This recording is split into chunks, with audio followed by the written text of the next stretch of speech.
basoen arteko ezberdintasunak eta baso mota ezberdinak ikusten aritu gara. Horrez gain, baso mota ezberdinak eta bakoitzan dauden bizidunak aztertu ditugu. Batik bat, landare eta animalia.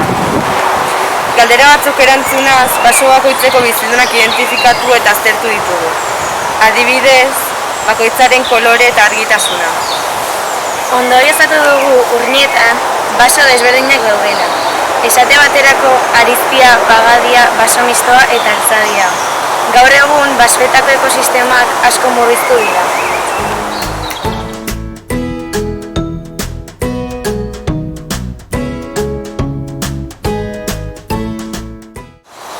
Basoeta basoan mota ezberdinetako landaredia aurki dezakegu.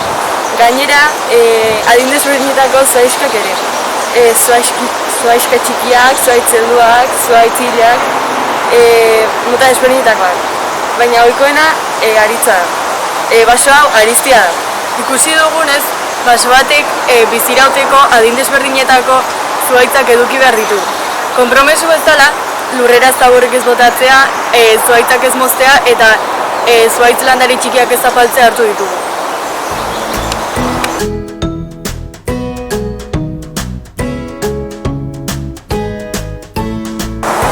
Bidezidor homologatua Felmeren oniritzia duen kirol eremua da.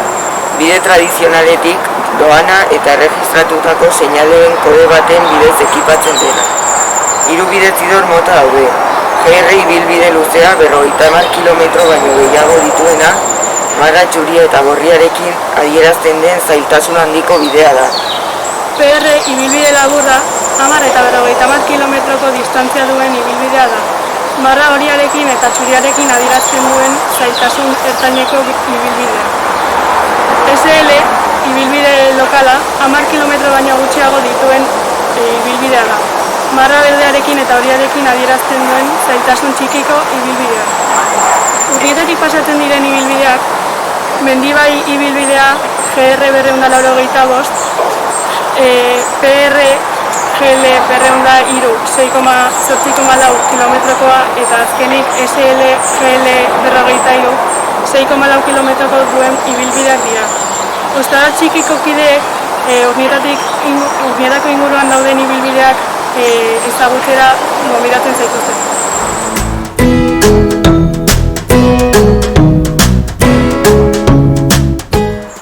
Gure herriko basoen ezagutzari buruz ikerketa bat egin dago. Ikerketa hau aurrera eramateko inkesta batez baliatu gara. Inkesta hau gure institutuko ikasleei bidali diogu eta guk erantzunak jaso ditugu. Erantzunak azterturik, ondoriozta dezakegu Egape ikastolako ikasleek mendira joateko ohitura dugula batzuetan. Baina, gehiago joatea gustatuko litzaiguke. Baso eta mendietara joateko ohitura nahiko ona da.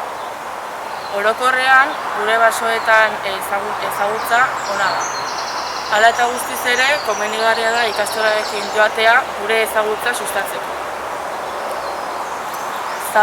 Basoetan eta mendietan gure zaborra lurrera bota ordez, komenigarria da zaborrontzitara botatzea. Adibidez, guk baso eta menditako zaborra jaso eta basura boltsetan jaso ditugu.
Zergatik ez zabor bilketa kolektiboa